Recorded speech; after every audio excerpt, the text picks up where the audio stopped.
नमस्कार दोस्तों, हमारे चैनल में आपका बहुत बहुत स्वागत एवं अभिनंदन है। आप देख रहे हैं यूपी टीजीटी संस्कृत व्याकरण प्रवेशिका। हम संस्कृत व्याकरण प्रवेशिका पे बात कर रहे थे, जिसमें हम विभक्तियां पढ़ रहे थे। विभक्तियां हमारी संपूर्ण हो चुकी थी। संपूर्ण विभक्तियों के बाद कुछ ऐसे स्थान जहाँ पर एक से अधिक विभक्ति होती हैं, आज हम उनको लेके आए हैं कि वो कौन कौन से सूत्र हैं, वह कौन कौन से शब्द हैं जहाँ पर एक से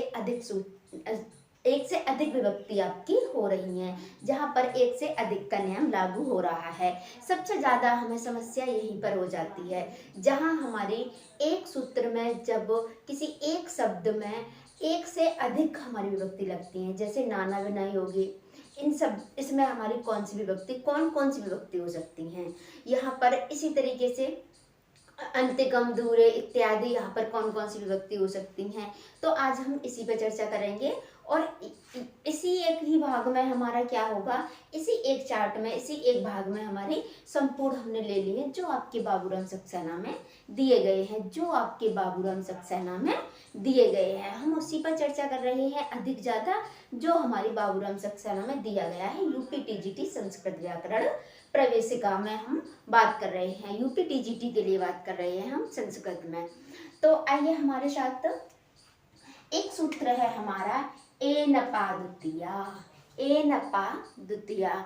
इस सूत्र में क्या होता है, द्वितीया और षष्ठी। इस तरीके से हमने शॉर्ट की में लिखा है, द्वितीया विभक्ति षष्ठी विभक्ति ऐसे करके हमने नहीं लिखा है, क्योंकि हमारे पास एक तो सबसे ज़्यादा स्थान की भी समस्या होती है। हम सोचते हैं कि अधिक से अधिक ज़्यादा आपको एक चार्ट में ही दे दें, क्योंकि यहाँ पर हमें बार बार इस चार्ट को बनाने में भी दिक्कत होती है और हमारे पास ज़्यादा बड़ा बोर्ड नहीं है, कुछ समस्याएं हैं। यदि आपका सहयोग चलता रहेगा इसी तरीके से, यदि आप इन्हें पसंद करते रहेंगे तो हम आगे का प्रोसेस भी बढ़ाते रहेंगे।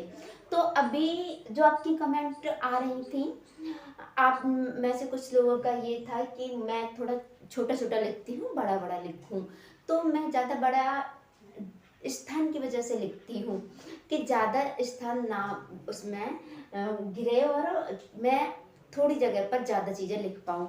फिर भी मैं कोशिश करूँगी, आज आप मैनेज कर लेना, आज आपको कैसे भी करना पड़ेगा, क्योंकि मैंने इसमें क्या किया है कि सारे सूत्रों को, इस तरीके के सारे सूत्रों को एक ही चार्ट में लिखने की कोशिश की नहीं है, एक ही चार्ट में मैंने इसे लिखा है। तो इस कारण से भी आज थोड़ा छोटा छोटा लिखा हुआ है। एक आपको क्या करना है कि नेट की क्वालिटी बढ़ा करके आपको देखना है और थोड़ा जूम करके भी देख लेना। और आप क्या कर सकते हो इसमें कि इसका स्क्रीनशॉट ले लेना और उसे अपनी नोटबुक में भी नोट कर लेना। सबसे ज़्यादा समस्या हमारी यहीं पर देखने को मिल जाती हैं। तो हम बात कर रहे थे पहला सूत्र एनपा द्वितीया, यानी कि एनप प्रत्यय में हमारा क्या होता है, द्वितीया और षष्ठी, द्वितीया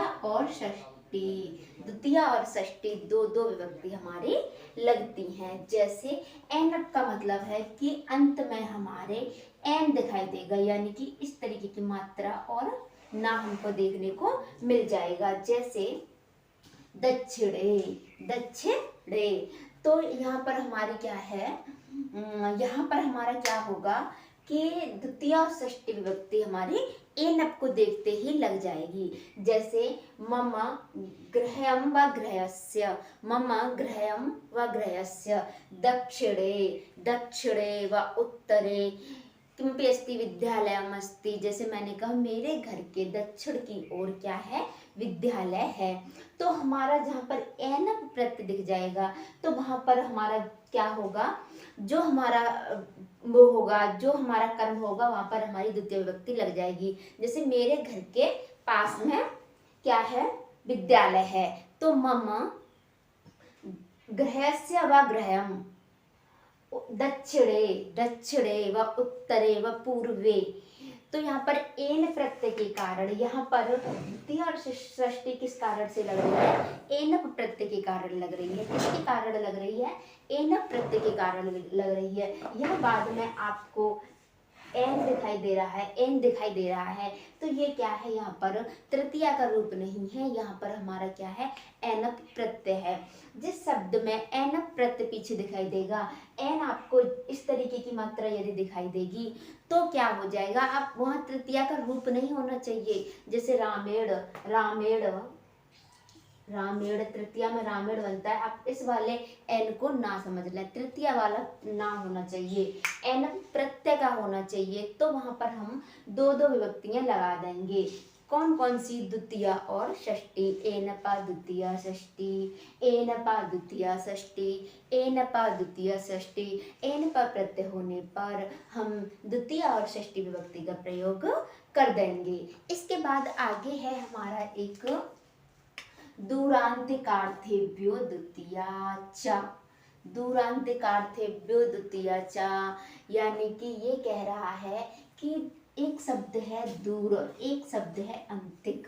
दूर और अंतिक शब्दों में द्वितीया, तृतीया, पंचमी और षष्ठी होती है। कौन कौन सी विभक्ति होती हैं, द्वितीया, तृतीया, पंचमी, षष्ठी और सप्तमी भी होती है, षष्ठी और सप्तमी भी होती है। जैसे मेरे घर से विद्यालय 1 किलोमीटर है, तो मम गृहम दूरम, दूरम, दूरेण, दूरात, दूरस्य, दूरे। यहाँ पर क्या होगा, इसी शब्द में लगेगी विभक्ति, दूरम, दूरम, दूरेण, दूरात, दूरस्य, दूरे, इस तरीके से लगेगा। इसी तरीके से पास के लिए, पास के लिए, मेरे घर के पास मंदिर है, तो मम गृहात, मम गृहात क्या है, यहाँ पर हम मेरे घर के पास में, तो पास के लिए हम जो अंतिक का प्रयोग करेंगे, यहाँ अंतिक में हम द्वितीया, तृतीया, पंचमी, षष्ठी और सप्तमी विभक्ति का प्रयोग कर देंगे। कौन कौन सी विभक्ति का प्रयोग कर देंगे, इन विभक्तियों का प्रयोग कर देंगे। पर हम जिससे दूर बताएंगे, जिससे पास बताएंगे, वहां पर हमारी पंचमी और षष्ठी लगती है, पंचमी और षष्ठी लगती है। यहीं पर कहीं लिखा हुआ होगा, हम उस पर आने पर चर्चा कर लेंगे, उसके आने पर चर्चा कर लेंगे। यानी कि आप ये समझिए कि मैंने कहा मेरे घर से, मेरे घर से, या मेरे घर से मंदिर पास में है व दूर में है, तो मैंने कहा मेरे घर से, तो वहां पर हमारी पंचमी या षष्ठी लगेगी। और जो हमने कहा दूर और अंतिक, दूर और अंतिक जो शब्द हमने प्रयोग किए, वहां पर द्वितीया हो सकती है, तृतीया, पंचमी और षष्ठी हो सकती है। जैसे मम गृहात व मम गृहस्य, मम गृहात व मम गृहस्य, दूरम, दूरेण, दूरात, दूरस्य, दूरे विद्यालयम अस्ति। जहाँ से हम दूरी बता रहे हैं वहां पर हम क्या करेंगे, पंचमी और षष्ठी लगाएंगे, पंचमी और षष्ठी लगाएंगे। और दूर और अंतिक शब्द में हम इतनी सारी विभक्ति लगा सकते हैं, प्रथमा, द्वितीया, फिर चतुर्थी नहीं, पंचमी, षष्ठी और सप्तमी। यानी कि हम प्रथमा और चतुर्थी का छोड़ करके बाकी सबको हम यहाँ पर लगा रहे हैं। तो हमने यहाँ पर दो को छोड़ के सभी को लगा दिया। प्रथमा को तो आप वैसे भी छोड़ दीजिए, क्योंकि यहाँ पर प्रथमा भी है, तो आप क्या करेंगे, द्वितीया में ही प्रथमा भी है, इसका रूप भी ऐसे चलता है, दूरम, दूर, दूरम, दूरम, प्रथमा द्वितीया में दोनों में ऐसे ही रूप चलेगा। तो यहाँ पर आप ये मान लीजिए कि केवल चतुर्थी को छोड़ करके सभी विभक्ति दूरम और अंतिकम शब्द में लगती हैं। जिससे दूर और अंत हो रहा होगा, जिससे दूर हो रहा होगा, या जिसके पास बता रहे होंगे, वहां पर हमारा क्या होगा, केवल पंचमी और षष्ठी लगेगी। लेकिन इन शब्दों में, इन दोनों शब्दों में हमारी कौन कौन सी विभक्ति लग सकती है, प्रथमा को छोड़ करके द्वितीया, तृतीया, पंचमी, षष्ठी, सप्तमी, द्वितीया, तृतीया, पंचमी, षष्ठी, सप्तमी, द्वितीया, तृतीया, पंचमी, षष्ठी, सप्तमी। यहाँ बीच में हम चतुर्थी को छोड़ देंगे और प्रारंभ में हम प्रथमा को छोड़ देंगे। तो मैं आशा कर रही हूँ कि इतना आप समझ गए होंगे। इसके बाद हम आगे चलते हैं। इसके बाद आगे हमारा एक दूसरा सूत्र है। ये सूत्र है हमारा गत्यर्थ कर्मणि द्वितीया चतुर्थ्यहु चेष्टायाम न ध्वन्यम। ये क्या करता है, ये कुछ हमारा काम करता है। क्या काम करता है हमारा, ये यहाँ पर गत्यर्थ कर्मणि द्वितीया, ये यहाँ पर हमारा क्या करता है कि यहाँ पर हमारा ये काम करता है कि यहाँ पर द्वितीया चतुर्थी दो दो होंगी, द्वितीया और चतुर्थी दो दो होंगी। पर कब होंगी कि जब हमारी गत्यर्थक धातु हो। कैसी धातु हो? गति करने वाली धातु हो, यानी कि जाने के अर्थ में, जाने के अर्थ में, जाने वाली धातु हो। किंतु यहाँ पर क्या हो रहा हो, कर्म हमारा मार्ग न हो, कर्म हमारा मार्ग न हो, मार्ग न हो हमारा कर्म, और कर्म करने पर शरीर से व्यापार हो रहा हो, शरीर से व्यापार हो रहा हो। यानी कि हम यहाँ पर एग्जाम्पल लिख लेते हैं। राम घर को जाता है, रामगृहं गच्छत, रामः गृहं गच्छत, रामः गृहं गच्छत। यहाँ पर क्या है हमारा, यहाँ पर क्या है, गति वाली धातु है। धातु कैसी होनी चाहिए? गत्यर्थक। यहाँ पर गति वाली धातु होनी चाहिए। तो यहाँ पर क्या होगा हमारा, यहाँ पर हमारा गृहम भी हो जाएगा और चतुर्थी में ग्रहाय भी हो जाएगा, ग्रहम भी हो जाएगा और ग्रहाय भी हो जाएगा। तो यहाँ पर क्या है, धातु देख ली हमने, गत्यर्थक धातु है। उसके बाद हमारा कर्म क्या होना चाहिए, मार्ग नहीं होना चाहिए।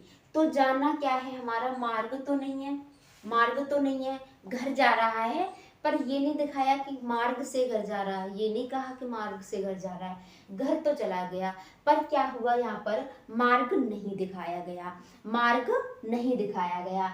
और घर जाने में क्या हुआ कि शरीर से व्यापार तो हुआ भाई, जब वो चल के गया, चल के ही गया होगा, ऐसा तो नहीं कि उड़ के चला गया या विचारों से चला गया। यदि शरीर से व्यापार नहीं हो रहा होगा, यदि वो विचारों से हो रहा होगा, विचार हो रहा होगा, ऐसा विचार है कि मुझे ऐसा लग रहा है कि मैं घर चला गया, या मैं सपने में घर चला गया, तो यहाँ पर नहीं होगा। यहाँ पर कुछ कंडीशन है। यहाँ पर पहली कंडीशन है कि गत्यर्थक धातु होनी चाहिए, गत्यर्थक धातु होनी चाहिए, और मार्ग हमारा क्या होना, कर्म हमारा मार्ग नहीं होना चाहिए, और कर्म हमारा मार्ग नहीं होना चाहिए। ये कंडीशन है हमारी। तो यहाँ पर क्या है, हमारी दो दो विभक्तियां लग जाती हैं। कौन कौन सी, द्वितीय और चतुर्थी। रामः गृहं वा गृहाय, गृहं वा गृहाय गच्छत, रामः गृहं वा गृहाय गच्छत। इस तरीके से यहाँ पर भी आप स्पष्ट हो गया होगा। इसके बाद एक शब्द है हमारा उप। उप क्या है हमारा, उपसर्ग है। जो हमारे 22 उपसर्ग हैं उनका अपना एक निश्चित अर्थ नहीं होता है। वह कंडीशन होती है कि वह किसके साथ में जुड़ रहा है। प्रत्येक उपसर्ग का अलग अलग अर्थ हो सकता है। तो जब उप का अर्थ अधिक में आए, अधिक में आए तो सप्तमी विभक्ति होगी। यदि उप का अर्थ हीन में लिया जाए, हीन में यानी कि कम में लिया जाए, तो वहाँ पर द्वितीय विभक्ति होगी, वहाँ पर द्वितीय विभक्ति होगी। अधिक में उप का अर्थ यदि अधिक होगा तो सप्तमी, उप का अर्थ यदि हीन में होगा तो द्वितीय विभक्ति का प्रयोग करेंगे। जैसे उपपराधे गुरु हरे गुरु, यहाँ पर विसर्ग है और विसर्ग का हमारा रा हो गया है।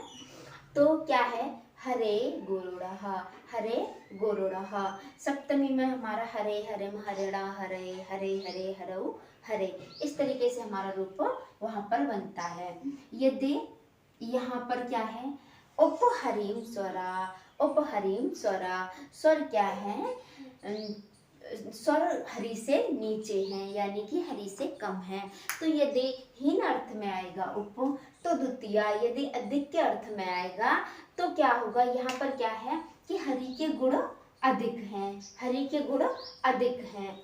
तो यहाँ पर क्या है, अधिक अर्थ में आएगा तो सप्तमी और हीन अर्थ में आएगा तो द्वितीय। बस इतना सा है। इसके बाद हमारा कुछ हम पहले भी यहाँ पर चर्चा कर चुके हैं। हम इन सब के बारे में हम पहले भी अध्ययन कर चुके हैं प्रत्येक विभक्ति में। यहाँ तक अभी तक हमारी द्वितीय चल रही थी, ये हमने सभी लिए हैं सप्तमी विभक्ति तक। यहाँ पर कुछ धातु हैं, ह्र और क्र धातु है। ह्र और क्र धातु होने पर द्वितीया और तृतीया, द्वितीया और तृतीया, द्वितीया और तृतीया विभक्ति का प्रयोग हो जाएगा। ह्र और क्र धातु होने पर, कौन सी धातु होने पर? ह्र और क्र धातु होने पर। किंतु क्या है यहाँ पर, हमने पहले एक शब्द पढ़ा था अड़यंत और ऋयंत अवस्था, अड़यंत अवस्था और ऋयंत अवस्था। अड़यंत क्या है? साधारण, साधारण व्यक्ति है। और ऋयंत क्या है?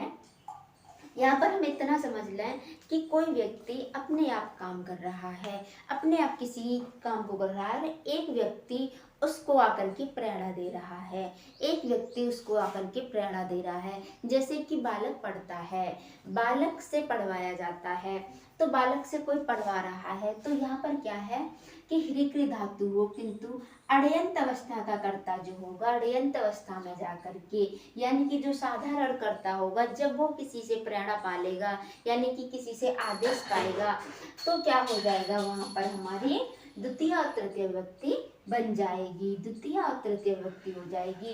कौन कौन सी धातु होनी चाहिए? ह्र और क्र धातु। जैसे वृत्तेन वृत्तम, वृत्तेन वृत्तम कटम, हारयति व कारयति, हारयति व कारयति। इसके बाद एक और शब्द है, यदि अव उपसर्ग के बाद, अव उपसर्ग के बाद वद और दृश धातु आए, कौन सी धातु आए? वद और दृश धातु आए, किसके बाद? अव उपसर्ग के बाद, तो वहां पर हमारी द्वितीय और तृतीय विभक्ति हो जाती है। कौन कौन सी विभक्ति हो जाती है? द्वितीय और तृतीय विभक्ति हो जाती है। पर ये भी वही कर रहा है, अड़यंत अवस्था, ऋयंत अवस्था। अड़यंत और ऋयंत अवस्था के बारे में हम पहले विस्तार से बात कर चुके हैं। अड़यंत अवस्था होती है हमारी साधारण कर्ता, और ऋयंत अवस्था होती है कि जिसे प्रेरणा प्राप्त हो गई हो, फिर ऐसा करता। एक करता ऐसा जो स्वयं कोई काम कर रहा है, और वही करता वो जब किसी से प्रेरणा प्राप्त होती है, जब किसी से प्रेरणा प्राप्त होती है तो उसे ऋयंत अवस्था हम कह देते हैं, ऋयंत अवस्था कह देते हैं। अड़यंत अवस्था का कर्ता, ऋयंत अवस्था में हमारा क्या हो जाता है? कर्म और करण दोनों हो जाते हैं, कर्म और करण दोनों हो जाते हैं। जैसे भक्तम भक्तेन देवम अविवादयते, अववादयते या अवदृश्यते, अवदृश्यते। यदि अव उपसर्ग के बाद वद व दृश धातु आए तो क्या होगा? अड़यंत अवस्था का कर्ता ऋयंत अवस्था में जाकर के कर्म और करण दोनों हो जाएगा। इसके बाद आगे है, यदि नी और वह, नि धातु, वह धातु, आद खाद भक्ष धातु अहिंसार्थक, भक्ष धातु अहिंसार्थक हो, तो क्या होगा? यहाँ पर अड़यंत अवस्था का कर्ता ऋयंत अवस्था में कर्म और करण दोनों हो जाएगा, कर्म और करण दोनों हो जाएगा। उसके बाद है दिवह कर्मश्च, दिवह कर्मश्च ये क्या कहता है कि दिव धातु हो, कौन सी धातु हो? दिव धातु हो, तो यहाँ पर हमारा क्या होगा? कर्म और करण दोनों हो जाएंगी। दिव धातु में कर्म और करण दोनों हो जाती हैं। दिव धातु होती है जुआ खेलने के अर्थ में। अच्छई, अच्छई अच्छान दिव्यति, अच्छई अच्छान दिव्यति। इसके बाद आगे है हमारा एक सूत्र, संज्ञोनंतर श्याम कर्मणि। ये क्या कहता है? सम उपसर्ग। कैसा उपसर्ग? सम उपसर्ग के बाद ज्ञा धातु आए, सम उपसर्ग के बाद ज्ञा धातु आए तो कर्म और करण दोनों, कर्म और करण दोनों हो जाएंगे। जैसे पिता, पित्रा, पितरम, समजानीते, समजानीते, पिता पितरम, पिता पितरम, पिता पितरम, पित्रा पिते, पितु पितु पितरे, इस तरीके से इसके रूप चलते हैं। पिता पितरम ये द्वितीया का हो गया, और पित्रा तृतीया का हो गया। समजानीते सम उपसर्ग के बाद ज्ञा धातु हो, सम उपसर्ग के बाद यदि ज्ञा धातु हो तो हमारा कर्म और करण दोनों हो जाते हैं। इसके बाद आगे ये तीन शब्द हैं जो कि अधिक ज़्यादा परीक्षाओं में देखने को मिल जाते हैं, अधिक ज़्यादा परीक्षाओं में देखने को मिल जाते हैं। पृथक नाना विना, पृथक नाना विना, यहाँ पर हमारी द्वितीय तृतीय पंचमी, द्वितीय तृतीय पंचमी, द्वितीय तृतीय पंचमी, द्वितीय तृतीय पंचमी। अब हमें इसे याद कैसे रखना है, क्या शब्द है हमारे, पृथक नाना विना, पृथक नाना विना, पृथक नाना विना, यानी कि नाना जी से क्या पृथक और नाना जी के बिना, नाना जी से पृथक और नाना जी के बिना। तो यहाँ पर क्या है, नाना जी से पृथक और नाना जी के बिना, प्रथम को तो छोड़ ही दो, द्वितीय तृतीय ठीक है, आगे की द्वितीय तृतीय, चतुर्थी को छोड़ के पंचमी भी हो गई। तो यहाँ क्या हुआ, चतुर्थी को बिना कर दिया, पंचमी पर ले लिया, यानी कि हमने ये प्रथमा का तो ऐसा खास कोई विभक्ति में होता नहीं है, प्रथमा का वैसे भी एक ही सूत्र है। तो यहाँ पर हमने क्या किया, द्वितीय तृतीय और चतुर्थी को छोड़ करके हमने पंचमी ले ली, यानी कि पृथक कर दिया, उसके बिना हम आगे बढ़ गए, उसके बिना हम आगे बढ़ गए। तो यहाँ पर हमारी द्वितीय तृतीय पंचमी, द्वितीय तृतीय पंचमी किन शब्दों में, पृथक नाना बिना, पृथक नाना बिना। यहाँ पर पृथक नाना बिना तीन ही शब्द हैं और तीन ही विभक्तियां हमको यहाँ पर याद रखनी है, द्वितीय तृतीय पंचमी, द्वितीय तृतीय पंचमी। उसके बाद एक शब्द है तुल्य सदृश्य समा, तुल्य सदृश्य समा। यहाँ पर हमारी तृतीया और षष्ठी, तृतीया और षष्ठी कौन कौन सी, तृतीया और षष्ठी। किंतु यदि तुला या उपमा हो, तुला यहाँ क्या है, तुल्य सदृश्य समा, तुल्य सदृश्य समा, तो हमारी तृतीया और षष्ठी आ गई। यदि यहाँ पर तुला और उपमा, तुला और उपमा होगी तो षष्ठी होगी केवल। यहाँ पर हम एग्जाम्पल लेकर के नहीं आए हैं, यहाँ पर हम क्या करने आए हैं, यहाँ पर केवल हम उन सूत्रों को लेकर के आए हैं जहाँ पर एक से अधिक विभक्तियाँ होती हैं, जहाँ पर एक से अधिक विभक्तियाँ होती हैं। हम एग्जाम्पल के साथ में पहले इन कक्षाओं को डिटेल में पढ़ चुके हैं, जो कि हमारी लगभग 6-7 क्लास में रही हैं, यानी कि 6-7 क्लास में हम पहले इनको पढ़ चुके हैं। अब इस समय हम इनके डाउट पढ़ रहे हैं और आज हम उसको पढ़ रहे हैं जहाँ एक से अधिक विभक्तियाँ हो रही हैं। तो अब ये ना देखें कि यहाँ पर एग्जाम्पल नहीं है, क्योंकि इतने कम स्थान पर एग्जाम्पल भी लिख पाना ना थोड़ा असंभव सा हो जाता है और फिर आपको ठीक से दिखाई भी नहीं देता है। तो यहाँ पर हम एग्जाम्पल लेकर के नहीं आए हैं। इसके बाद आगे है हमारा एक शब्द है परक्रीडेण, परक्रीडेण। जब किसी भी व्यक्ति को हम कुछ समय के लिए, कुछ निश्चित समय के लिए किसी वेतन पर रख लेते हैं, ये क्या करता है, परक्रीडेण। किसी व्यक्ति को हमने निश्चित समय के लिए वेतन पर रख लिया, जैसे कि हमने किसी को 100 रुपये दिए और हमने कहा कि आज आपको हमारे घर पूरे दिन काम करना है। हमने किसी को 10,000 दे करके 1 महीने के लिए अपने यहाँ पर वेतन पर रख लिया, यानी कि कुछ वेतन दे करके निश्चित समय के लिए उसे वेतन पर रख लेना। वहाँ पर भी क्या हो जाती है, हमारी तृतीया और हमारी चतुर्थी विभक्ति हो जाती है, तृतीया और चतुर्थी विभक्ति हो जाती है। जैसे सतेन सताय परक्रियते, 100 पर क्या कर लिया गया है, उसे नियुक्त कर लिया गया है, रख लिया गया है। इसी तरीके से आगे है हमारा एक तादर्थे चतुर्थी वाच्य, तादर्थे चतुर्थी वाच्य, तादर्थे चतुर्थी वाच्य। यहाँ पर तृतीया और चतुर्थी दो विभक्ति हो रही हैं। तृतीया और चतुर्थी यानी कि प्रयोजन में हम कोई कर्म किसी प्रयोजन से कर रहे हैं, यानी कि उसके पीछे काम करने के पीछे हमारा कोई प्रयोजन है। जैसे कि मुक्ते मुक्ता हरिम भजति, मुक्ति के लिए क्या कर रहे हैं, हरि का भजन कर रहे हैं, मुक्ति के लिए हरि का भजन कर रहे हैं। जैसे ज्ञानाय काश्याम बसति, तो वहाँ पर क्या होगा, काश्याम व काश्ये, काश्ये न, वहाँ पर क्या हमारी तृतीय काश्येन व काश्याम बसति, काश्येन व काश्याम बसति। इसी तरीके से हमारा क्या है, जैसे हम अध्ययनाय वृंदावनम वसामि, तो वहाँ पर अध्ययन के लिए वृंदावन, वहाँ पर क्या है, प्रयोजन है कुछ, तो अध्ययने व अध्ययनाय, अध्ययने व अध्ययनाय क्या हो रहा है, वहाँ पर हमारा वसन हो रहा है। किसके लिए हो रहा है, किसके लिए हो रहा है, किसके लिए हो रहा है, हम वहीं पर विभक्ति लगाएंगे। उसके बाद आगे है हमारा एक मन धातु है। क्या है, मन नाम की एक हमारी धातु है, जो कि यदि अनादर अर्थ में प्रयोग की जाए, अनादर अर्थ में प्रयोग की जाए तो द्वितीया और तृतीया, द्वितीया और तृतीया, द्वितीया और तृतीया यदि बराबर अर्थ में हो तो केवल द्वितीया। जैसे अहम, त्वाम, त्रणेन, त्रणम, त्रणेन अपि न मन्यते,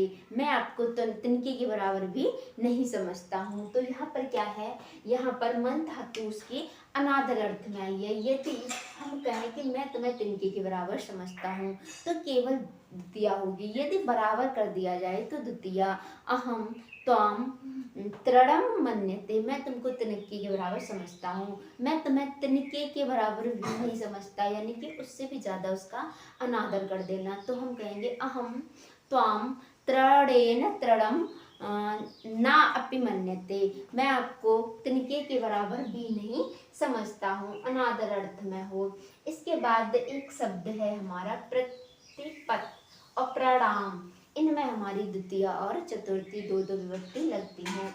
उसके बाद एक शब्द है हमारा दूर और अंतिक, दूर और अंतिक, यह भी हम पहले पढ़ चुके हैं। दूर और अंतिक के बारे में द्वितीया, तृतीया, पंचमी, षष्ठी, सप्तमी भी लिख सकते हैं, पहले भी हम इसको पढ़ चुके हैं। दूर और अंतिक में हमारी कुछ विभक्तियां ये लगती हैं। उसके बाद एक और है हमारा दूर, अंतिक, समीप, जहां से दूर हो रहा है वहां पर हमारी पंचमी और षष्ठी विभक्ति लगेगी।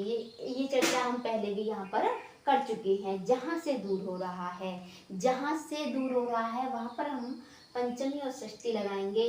और दूर और अंतिक शब्द में हम ये द्वितीय, तृतीय, पंचमी, षष्ठी, सप्तमी का प्रयोग कर सकते हैं। जैसे मम गृहात् वा गृहस्य, मम गृहात् वा गृहस्य, समीपम, समीपम, समीपेन, समीपाय, समीपस्य, समीपे, समीपे, विद्यालयम अस्ति, विद्यालयम अस्ति, यानी कि आप समझ गए होंगे जहाँ से हम अलग कर रहे हैं वहाँ पर हम पंचमी और षष्ठी और दूर और अंतिक शब्द में हम कौन कौन सी विभक्ति का प्रयोग करेंगे। यहाँ पर हम केवल चतुर्थी को और प्रथमा को छोड़ देंगे। इसके बाद हमारा एक और सूत्र है विभाषा गुणे स्त्रियाम, विभाषा गुणे स्त्रियाम। ये क्या कहता है, यदि हेतु या कारण, हेतु या कारण हो, हेतु या कारण के लिए कोई कार्य किया जाए पर वो क्या होना चाहिए, अस्त्री शब्द होना चाहिए और गुणवाचक होना चाहिए, अस्त्री शब्द होना चाहिए और गुणवाचक होना चाहिए। तो वहाँ पर क्या है, तृतीया और पंचमी विभक्ति लगेगी। जैसे अपनी बुद्धि के कारण पकड़ा गया, तो यानी कि अपनी उसकी क्या है, पकड़ जाने का कारण क्या है, बुद्धि है, उसकी क्या है, बुद्धि है। तो यहाँ पर हम दो दो विभक्तियों का प्रयोग करेंगे। गुणवाचक होना चाहिए, द्रव्यवाचक ना होना चाहिए, गुणवाचक होना चाहिए। तो यहाँ पर हम तृतीया और पंचमी का प्रयोग करेंगे। सहा जाडेन व जाड्यात, जाडेन व जाड्यात बद्धः, वह अपनी बुद्धि के कारण पकड़ा गया, वह अपनी बुद्धि के कारण पकड़ा गया। इसी तरीके से आगे है हमारा एक यतश्च निर्धारणम, यतश्च निर्धारणम, जब हम किसी चीज का निर्धारण करते हैं, जब हम किसी चीज का निर्धारण करते हैं, किससे, तमक प्रत्यय है, एक तमक प्रत्यय है। ये क्या करता है हमारा तमक प्रत्यय, तमक प्रत्यय हमारा करता है कि एक समूह में से, एक समूह में से एक व्यक्ति को विशेष बताया जाता है, यानी कि हम निर्धारण कर देते हैं कि इस समूह में ये एक व्यक्ति श्रेष्ठ है, यह एक व्यक्ति श्रेष्ठ है। यानी कि हमने क्या किया, किसी चीज को निर्धारित कर दिया कि यही व्यक्ति श्रेष्ठ है या ये व्यक्ति ऐसा है, यह व्यक्ति ऐसा है, यानी कि हमने किसी विशेषता के आधार पर एक समूह में से किसी एक व्यक्ति को हम जब क्या कर देते हैं, निर्धारित कर देते हैं, वहां पर हमारी षष्ठी और सप्तमी विभक्ति का प्रयोग होता है। जैसे कविसु कवीनाम कालिदासः श्रेष्ठः, बहुत ज्यादा फेमस हमारा एग्जाम्पल है। यानी कि छात्राणाम छात्रेषु रामः श्रेष्ठः व श्रेष्ठतमः बालकः, इस तरीके से श्रेष्ठतमः बालकः। इसी तरीके से जैसे अध्यापकों में अध्यापिका नाम अध्यापकः नाम अध्यापकेषु संस्कृतस्य अध्यापकः श्रेष्ठतमः व श्रेष्ठतमा, स्त्रीलिंग होगी तो श्रेष्ठतमा, यदि पुल्लिंग होगा तो श्रेष्ठतमा। यानी कि हम किसी एक समूह में से एक का निर्धारित कर देते हैं तो वहाँ पर भी हमारा क्या होता है, षष्ठी और सप्तमी विभक्ति होती है। कविसु कवीनाम, ये वाला आपका एग्जाम्पल बहुत ज़्यादा फेमस है। इसके बाद आगे है हमारा एक सप्तमी पंचम्यो कारण मध्य।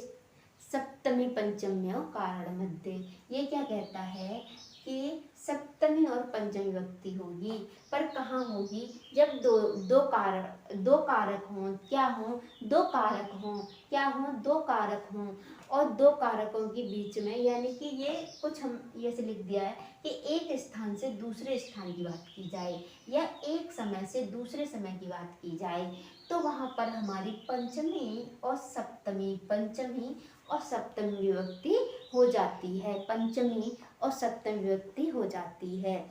जैसे कि हमने कहा यहाँ से 1 किलोमीटर तक नदी टेढ़ी है, तो यहाँ से ये वाले स्थान से हमने उस स्थान के बारे में बात की।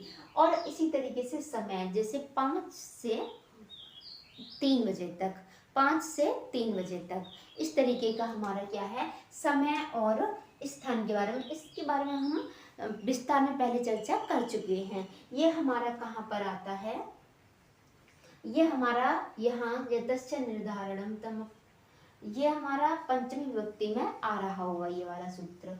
इसके बाद है हमारा एक शब्द उत्सुक और प्रसिद्ध, ये शब्द आएंगे तो वहां पर हमारा क्या हो जाएगा, तृतीया और सप्तमी विभक्ति हो जाएगी। यानी कि ये दोनों शब्द हमारे इच्छुक के आधार पर आते हैं। इच्छुक है जैसे निद्रा का इच्छुक, तो निद्रा का इच्छुक, निद्रायाम निद्रायै इच्छुकः, यानी कि जैसे हमने कहा कि संस्कृत पढ़ने का इच्छुक, तो हम यहाँ पर क्या करेंगे, 3 विभक्तियों का प्रयोग करेंगे। संस्कृते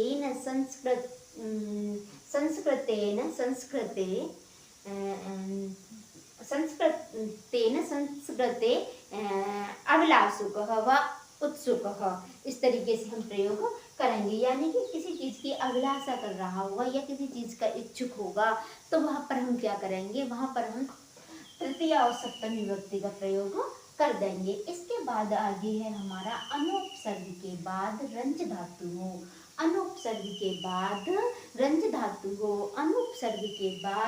रंज धातु हो, तो यहाँ पर क्या होगा, हमारा द्वितीया हो जाएगी। क्या होगा यहाँ पर, हमारा द्वितीया हो जाएगी, हमारी द्वितीय विभक्ति हो जाती है। जैसे ऐसा भवताम अनुरक्ता, ऐसा इसका आप में अनुराग है, इसका आप में अनुराग है। यहाँ पर होनी तो सप्तमी चाहिए थी, किंतु यहाँ पर क्या हुआ है, द्वितीया हुई है। यहाँ पर वैसे तो हम एक से अधिक को लेकर के आए हैं, पर ये यहाँ पर आ गया है, कोई बात नहीं है। इसके बाद एक शब्द है हमारा अप और राध, उपसर्ग के बाद यदि राध धातु हो, उपसर्ग के बाद यदि राध धातु हो, राध धातु हमारी क्या होती है, अपराध के अर्थ में आती है।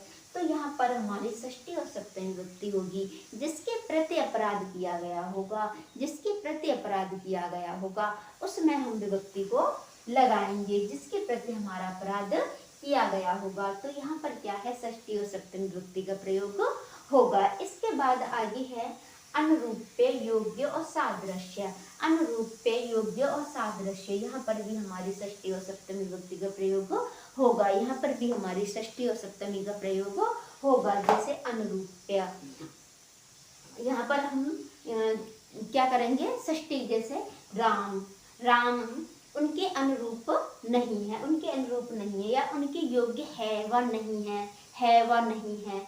यह सादृश्य, तो वहाँ हम क्या करेंगे, रामस्य व रामे, रामस्य व रामे सह अनुरूप्यम योग्यम सादृश्यम अस्ति व नास्ति, है या ना है, इससे कोई फर्क नहीं है व ना है। अनुरूप्य, अनुरूप्य, योग्य और सादृश्य देखते ही हम वहाँ पर षष्ठी और सप्तमी का प्रयोग करेंगे। इसके बाद कुछ हमारे शब्द यहाँ पर गिनाए गए हैं जहाँ पर हमारी चतुर्थी और षष्ठी विभक्ति होती है। कौन कौन सी चतुर्थी और षष्ठी विभक्ति होती है? आयुष्य, मद्र भद्र, भद्र मद्र कुशल सुख अर्थहित, आशीर्वाद, आशीर्वाद अवप्रेरित होने पर, आशीर्वाद अवप्रेरित होने पर, यहाँ पर ये शब्द हमारे आशीर्वाद में हैं। यदि यह अवप्रेरित हो जाए तो यहाँ पर हमारी चतुर्थी और षष्ठी विभक्ति का प्रयोग होगा। तो आप इसका स्क्रीनशॉट ले लें और यहाँ पर आपको क्या करना है, यहाँ पर आपको केवल इन शब्दों को देख लेना है और इनको रट लेना है कि यहाँ पर एक से अधिक ज़्यादा विभक्ति हो रही हैं। यहाँ पर ऐसी ये स्थान है जहाँ एक से अधिक विभक्ति हो रही हैं। तो मैं साइड हो जाती हूँ, आप स्क्रीनशॉट ले लें इसका स्क्रीनशॉट। इसके बाद में आपको क्या करना है, यहाँ आपको क्या करना है कि इसको अपने नोटबुक में इसी तरीके से लिख लेना है, इसी तरीके से आपको लिख लेना है। यहाँ आपका अधिक ज़्यादा क्वेश्चन यदि पूछे जाते हैं तो यहाँ से इतने चार्ट में से आपके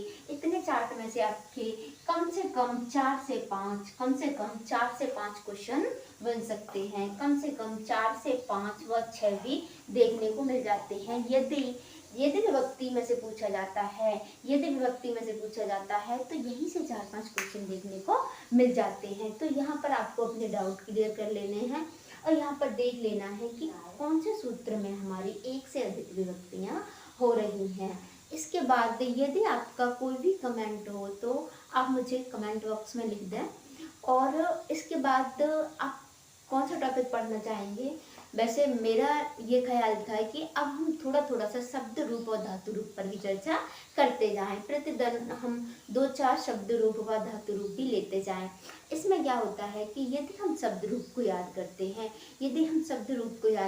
हैं, तो जिस तरीके से हम उसे लय में याद कर लेते हैं तो उसका हम एक अक्षर भी यदि हमको याद आ जाता है तो हम उसको पूरा कर ले जाते हैं। जैसे कि आपने मुझे देखा होगा अधिक ज़्यादा कि मैं एक क्रम में बोलती जाती हूँ कि जिस तरीके से मैं इसको एक वचन में प्रत्येक में इस तरीके से याद करती हूँ, ऐसे नहीं मैं इसे इस तरीके से याद करती हूँ। जैसे हम राम के रूप आपको थोड़ा सा सुना देते हैं जो कि हम इसी क्रम में सुनाएंगे। किस क्रम में सुनाएंगे?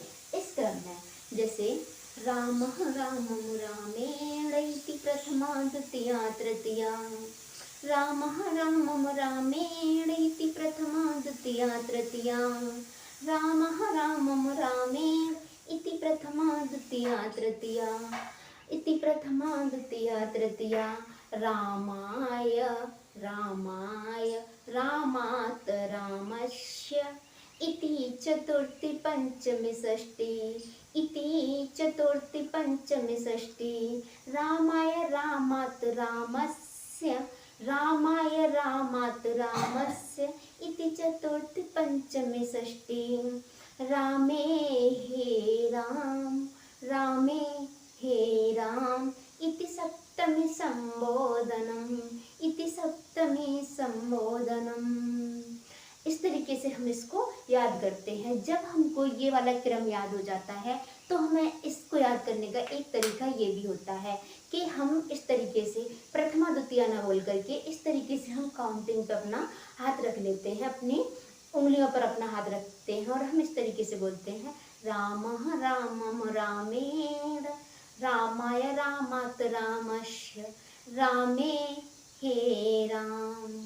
राम रामम रामेण रामाय रामात रामस्य रामे हे राम। रामे हे राम। राम रामम रामेण रामाय रामात रामस्य हे राम। इसको एक और तीसरा तरीका है कि जो राम भक्त हैं अधिक ज़्यादा हमारा क्या है, संस्कृत में सभी धर्म से संबंध रखते हैं। तो धर्म से संबंध रखने का मतलब है कि हम भगवान राम से भी अपना अधिक घनिष्ठ संबंध रखते हैं। तो वहाँ पर हमें क्या करना है कि ये शब्द हम किसी राम शब्द को न लेकर के श्री भगवान राम का नाम का स्मरण करें और हम ये वो करें कि हम भगवान राम का जप कर रहे हैं। जैसे हम भगवान राम का जप कर रहे हैं तो वहाँ पर हम अपने अंदर क्या लेके आए, एक जप की भावना लेके आए, एक खुशी की भावना लेके आए, एक आदर की भावना लेके आए और फिर हम इसे याद रख करें। जैसे हम एक कोई प्रेयर करते हैं, राम रामम रामेण राम रामम रामेण रामाय रामात रामस रामे हे राम। हो गया। मैं जानती हूँ कि आप सभी को क्या होता है, राम के रूप सबको याद है। यदि आप टीजीटी की तैयारी कर रहे हैं, आप यूपी टीजीटी की तैयारी कर रहे हैं तो आपको राम के रूप आते ही होंगे। किंतु यहाँ पर मैं आपको जितने भी आपके में शब्द रूप दिए गए हैं वहाँ पर आपको क्या क्या है, अकारांत आकारांत, इकारांत ईकारांत, उकारांत उकारांत, इसके बाद ऋकारांत है आपका। वहाँ पर कुछ सर्वनाम शब्द हैं, यस्मद उसमद आपकी ये शब्द हैं, कुछ आपके इदम एवं ऐसा एतत ये कुछ शब्द हैं। तो जो भी आपके शब्द रूप हैं मैं सबको आपको इसी तरीके से, यदि आप एक की तरह बनाना सीख जाओगे, एक को यदि आप लय में ले जाओगे तो सबको ले जाओगे। जैसे पिता पिता पितरम पित्रा पिते पिते पितु पितु पितरे, इस तरीके से गुरु गुरुम गुरुड़ा गुरवे गुरु गुरु गुरु, हरे हरे हरे हरे महरड़ा हरे हरे हरे हरे हरे। इस तरीके से अब आप एक तर्ज बनाना सीख जाओगे तो वहाँ पर क्या होगा, आप बहुत आसानी से कर ले जाओगे। अब आप सोच रहे होंगे, अब आप ये सोच रहे होंगे मैं केवल केवल एक वचन के ही बारे में बात कर रही हूँ, द्विवचन और बहुवचन याद नहीं होता। तो ये आप बिल्कुल भी संतुष्ट हो जाएं कि द्विवचन और बहुवचन को याद करना तो इतना आसान है कि उसको हमें याद नहीं करना है, केवल और केवल हमें समझना है, उसे हमें याद नहीं करना है, केवल केवल हमें उसे समझना है। द्विवचन बहुवचन तो इतना आसान है कि हर शब्द रूप का हमारा सेम सा ही बैठता है, सेम सा ही बैठता है। रामौ रामौ रामाभ्याम रामाभ्याम रामाभ्याम रामयो रामयो हे रामो, रामाः रामन् रामै रामेभ्य रामेभ्य रामाणाम रामाणाम रामेषु हे रामः। इस तरीके से हमारे इसके जो रूप होते हैं तो वो मैं आपको पूरा ही याद कराऊंगी। ऐसा नहीं है कि मैं केवल आपको एक वचन करा कर ही छोड़ दूँ, मैं आपको सारे शब्द रूप बताऊंगी। लेकिन अभी आपको मुझे बताना होगा कि इस तरीके के शब्द रूप आप याद करना चाहते हो या नहीं करना चाहते हो। इसे हमें किस तरीके से लंबे समय तक याद रखना है, कैसा हमें ये तरीका लेना है कि हमें एक बार याद करने पर जब हमें एक बार अच्छे से कंठस्थ हो जाए तो उसे हम अधिक से अधिक ज़्यादा लंबे समय तक कैसे याद रख सकते हैं। तो बस आज के लिए इतना ही। नमस्कार।